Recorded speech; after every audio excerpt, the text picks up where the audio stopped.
बिस्मिल्लाहिर्रहमानिर्रहीम नहमदुहु व नुसल्ली अला रसूलिहिल करीम अम्मा बाद फ़क़द क़ाल अल्लाहु तबारक व तआला फ़िल क़ुरआनिल मजीद फ़अऊज़ु बिल्लाहि मिनश शैतानिर रजीम बिस्मिल्लाहिर रहमानिर रहीम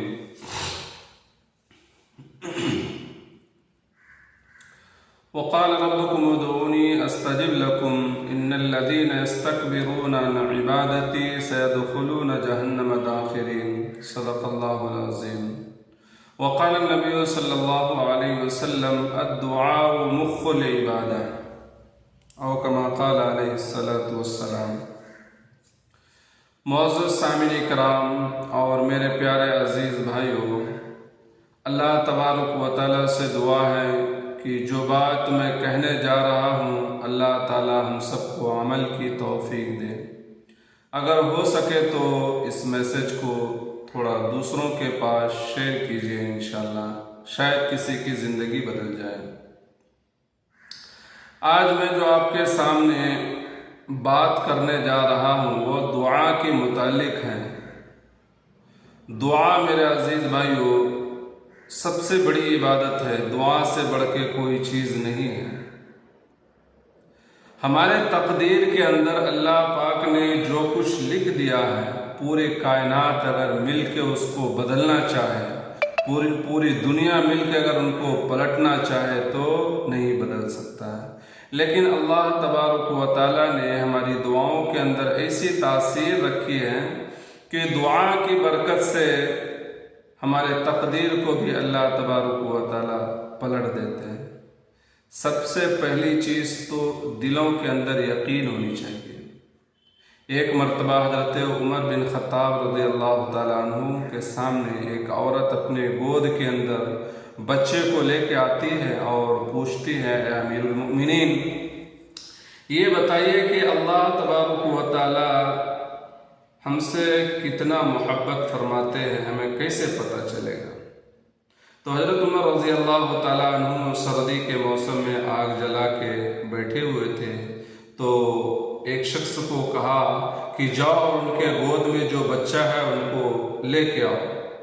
तो गए और उनके गोद से बच्चे को लिया। तो वो औरत बहुत घबरा गई और कहा कि अमीरुल मुमिनीन, आप बच्चे के साथ क्या करना चाहते हैं? कहा, इस बच्चे को मैं आग के अंदर डालना चाहता हूँ। तो कहा, मैंने कोई गलत सवाल तो नहीं किया है, हो सके तो माफ़ कर दीजिए। कहा, नहीं, इस बच्चे को आग के अंदर डालना है। उसके बाद माँ की ममता जोश में आई और तड़प गई और कहा कि अमीरुल मुमिनीन, अगर हमसे कोई गलती और कोताही हो गई है तो मुझे माफ़ कर दीजिए, मेरे बच्चे को छोड़ दीजिए, उसके बदले में चाहे तो मुझे आग के अंदर जला दीजिए। अमीरुल मुमिनीन ने कहा, इनके बच्चे को इनके गोद में वापस दे दो। जैसे ही बच्चे को उसके गोद के अंदर डाला गया तो वो माँ बिल्कुल अपने बच्चे के साथ लिपट के कभी जो है चेहरे पे बोसा देते हैं, कभी गले से लगाती हैं और आँखों के ऊपर चूमते हैं। जब वो मुतमईन हो गई तो अमीरुल मुमिनीन ने फरमाया कि कैसे आप अपने बच्चे से कितना मोहब्बत करती है, इससे 70 गुना ज़्यादा अल्लाह तबारक व तआला अपने बंदे से प्यार फरमाते हैं। मुझे बच्चे को जला के क्या मिलेगा, मुझे तो समझाने के लिए बच्चे को सामने लाना पड़ा। तो सबसे पहली बात यह है कि यकीन होनी चाहिए कि हम सब अल्लाह के बंदे हैं और अल्लाह तबारक व तआला हम सबसे बेपनाह मोहब्बत फरमाते हैं। जब ये दिल के अंदर यकीन आ जाए तो फिर हमारा सारा काम बनते चला जाए। और दुआ जब भी करो मेरे अजीज भाइयों, दुआ मांगते वक्त ये दिल के अंदर कभी मत सोचना कि हम क्या मांग रहे हैं, कितनी बड़ी चीज़ हम मांग रहे हैं, बल्कि दुआ करते वक्त अल्लाह से ये उम्मीद रखना कि हम जो मांग रहे हैं किससे मांग रहे हैं। हज़रत सुलेमान अलैहिस्सलाम का कुरान के अंदर जिक्र आया है। कहते सुलेमान अलैहिस्सलाम ने जब अल्लाह से दुआ मांगी तो क्या दुआ मांगी? क़ाल रब्बिग़फ़िरली वहबली मुल्कन ला यंबग़ी लिअहदिन मिन बअदी इन्नका अंतल वह्हाब। हज़रत सुलेमान अलैहिस्सलाम अल्लाह से दुआ कर रहे थे कि अल्लाह मेरे गुनाहों को माफ़ फरमा दीजिए और मुझे ऐसी बादशाहत अता कर मेरे मौला, ऐसी बादशाहत मुझे दे कि मेरे बाद ऐसी बादशाहत किसी के पास ना हो। और बेशक तू देने वाला है, इनायत करने वाला है। अल्लाह ताला ने दिया कि नहीं दिया? फ़सख़्ख़रना लहु रिह तजरी बिअम्रिही रुख़ान हैसु असाब वश्शयातीन कुल्ल बन्नाइन व गव्वास। देखिए इनके तफसीर को। अल्लाह तबारक व तआला ने ऐसी बादशाहत दी, हवा को मुसख्खर कर दिया, इंसानों को जिन्नातों को उनकी ताबे कर दिया। अल्लाह ताला ने सुलेमान अलैहिस्सलाम को ऐसी बादशाहत दी कि क़यामत तक के ऐसी बादशाहत किसी को ना मिली है ना मिलेगी। तो दाऊद सुलेमान अलैहिस्सलाम का अल्लाह के ऊपर मुकम्मल यकीन था कि हम जो मांग रहे उसको नहीं देखा हम क्या मांग रहे हैं, बल्कि सुलेमान अलैहिस्सलाम के दिल के अंदर ये बात थी कि हम किससे मांग रहे हैं। क्या अल्लाह के ख़जाने में किसी चीज़ की कमी है? तो मेरा अजीज़ भाइयों, जब भी आपको चारों तरफ से मुसीबत परेशानी घेर ले, उस वक्त सच्ची दिल के साथ अल्लाह से ताल्लुक़ बना के रखिए और अल्लाह से मांग के देख लीजिए। आज हम देखते हैं ना, बड़े बड़े हॉस्पिटल के अंदर जब पूरे पैसे लूटने के बाद उनका काम नहीं बनता है तो आखिर में यही कहते हैं, मेरे हाथ में जो था किया, अब हमारे बस से ये बाहर हैं, इसलिए तुम जाओ अपने खुदा को याद करो। अगर वो हिंदू है तो कहेंगे जाओ अपने मंदिर के अंदर जाके अपने भगवान की पूजा करो, वही कुछ कर सकता है। अगर वो क्रिश्चियन है तो वो कहेंगे कि मेरे बस में अब कुछ नहीं रहा, जाओ और अपने गॉड से प्रेयर करो, वही कुछ कर सकता है। मुसलमान पेशेंट है तो वही कहेंगे कि अब मेरे बस में कुछ नहीं, जाओ और अपने खुदा से मांगो, वही कुछ कर सकता है। तो आखिर में आना है किसके पास? अल्लाह ही के पास आना है। तो पहले क्यों नहीं जाते मेरे भाई? इसलिए हर वक्त अपने अल्लाह को साथ रखिए। मेरा अजीज़ भाइयों, मैं दुआ के मुतालिक क्यों कह रहा हूँ? क्योंकि मैं अपने ज़िंदगी के अंदर बहुत कुछ देखा हूँ। वैसे अपनी तारीफ़ नहीं करनी चाहिए, लेकिन मेरा अजीज़ भाइयों, हो सकता है किसी को फ़ायदा हो जाए। मैं अपने ज़िंदगी के अंदर बहुत अल्लाह तबारक व तआला की नेमतों को अपनी आँखों से देखा है, अल्लाह की मदद और नुसरत को अपनी आँखों से देखा है। मैं तकरीबन जो है ना 16-17 साल की बात है, जब मैं कम उम्र का था, लगभग 15 या 16 साल का था, तो पहली बार मैं जब तमिलनाडु को, चेन्नई को आया था तरावी सुनाने के लिए, तो छोटेपन की वजह से सेलेक्ट नहीं हो सका। तब दाढ़ी भी नहीं आई थी।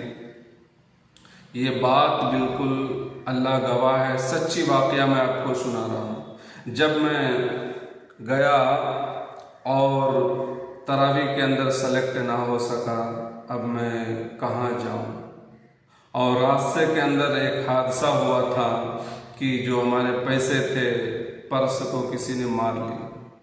सारे पैसे कोई चोर जो है जेब से चुरा लिए।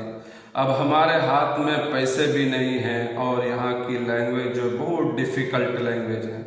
अब हम किसी से कुछ बात भी नहीं कर सकते हैं, बड़ी परेशानी में था। जितने भी सारे कपड़े थे हमारे, सारे कपड़े जो हैं गंदे हो चुके थे। अब जो है पहनने के लिए भी कपड़े नहीं हैं। तो चेन्नई सेंट्रल के बगल में सिद्दीक सराय है, वहाँ गया और वहाँ पे जाके कपड़े को धोया और धोने के बाद जो है अब मैं उसको सुखाऊंगा। तो सुखाने के लिए मेरे भाइयों, वो दिन मैं कभी ज़िंदगी में भूल नहीं सकता। प्लेटफॉर्म का टिकट लिया और उसके बाद जो है मैं चेन्नई सेंट्रल के पटरी बहुत दूर चला गया और जाने के बाद जो है वहाँ पे गया तो जंगल के तरह था, वहीं पे मैं बैठ गया।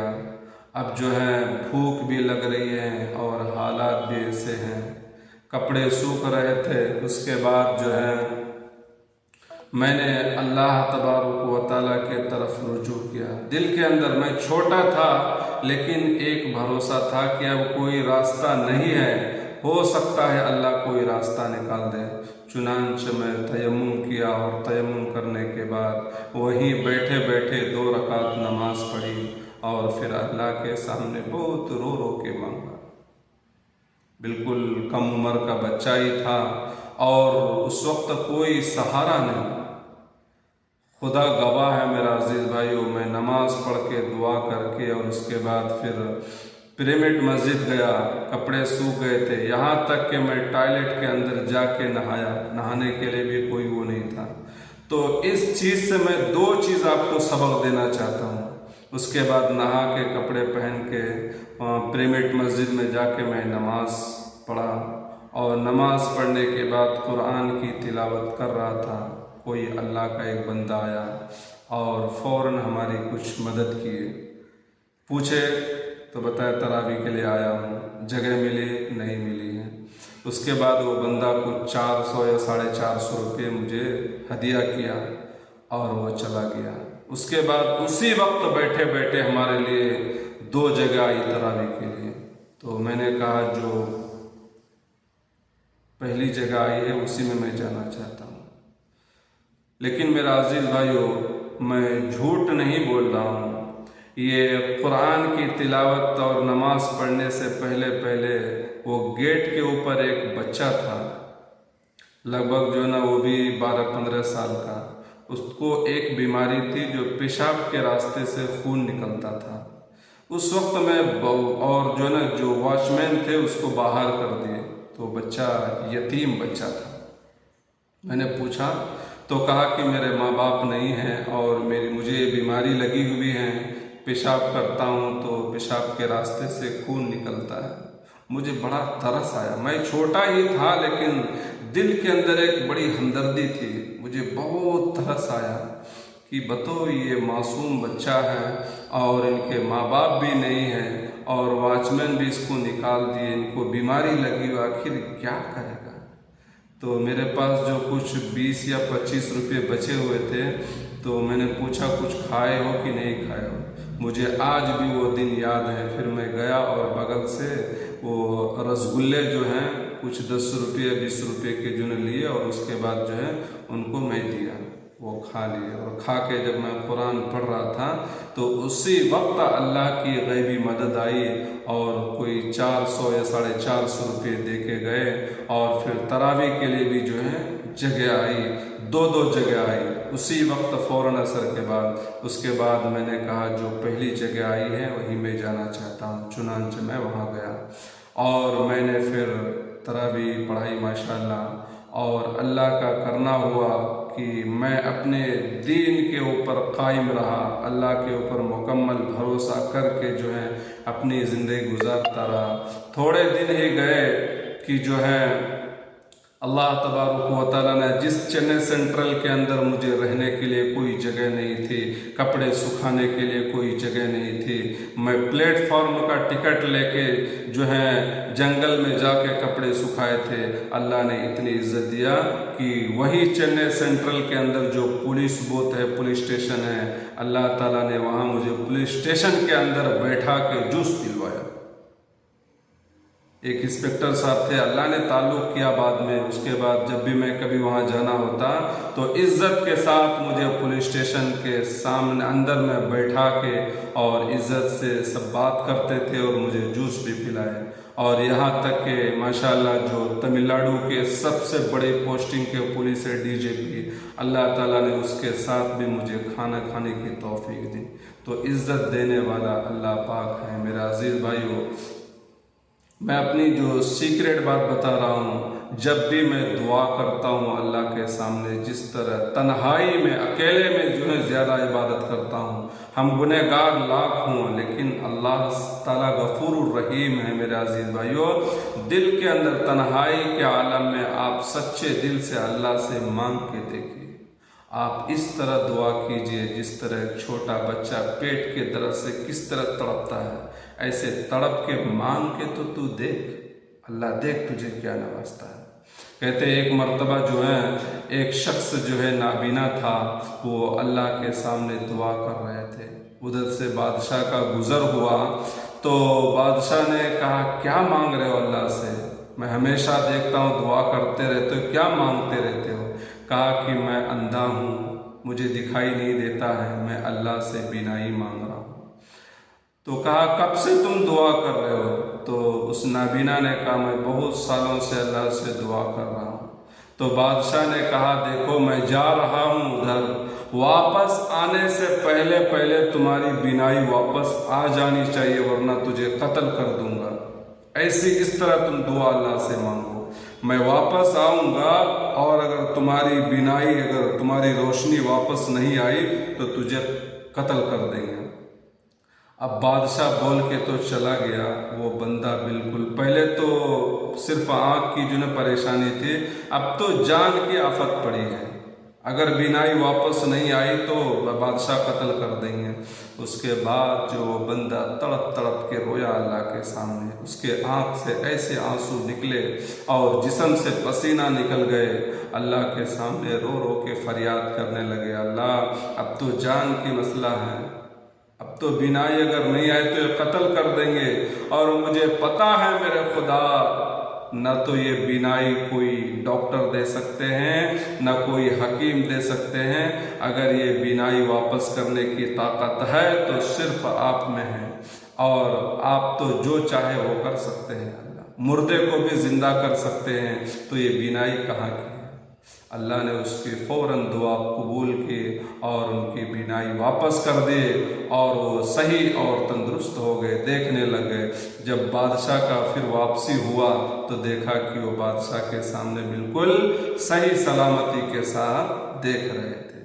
तो मेरे अजीज भाइयों, पहले तो भी दुआ कर रहे थे, तो दुआ ऐसी दुआ होनी चाहिए जो तड़प और लगन, और जिस तरह सुलेमान अलैहिस्सलाम ने अल्लाह से दुआ की थी, मुझे बादशाहत अता कर, मुझे बादशाह बना अल्लाह, ऐसा बादशाह बना कि मेरे बाद ऐसी बादशाहत किसी को ना मिल सके। अल्लाह ने दिया कि नहीं दिया? इसलिए जब भी आप कोई मुश्किल परेशानी में आ जाए तो अल्लाह के सामने मांग के तू देख लेना, इंशाअल्लाह जो बंदा इखलास के साथ अल्लाह से मांगता है, अल्लाह के दर से कभी महरूम नहीं होता। अल्लाह से दुआ हम सबको कहने से ज़्यादा अमल की तौफीक दे।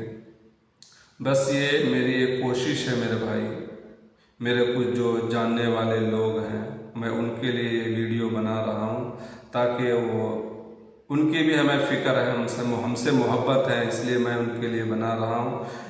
कम से कम हमारे ज़ात से किसी एक दो चार को फ़ायदा हो गए तो ये बहुत बड़ी बात है। आप लोग भी दुआ कीजिए कि अल्लाह सबको सही रास्ता बताए, और हो सके तो इसको दूसरों तक शेयर कीजिए, शायद किसी को फ़ायदा हो जाए। अस्सलामु अलैकुम वरहमतुल्लाह।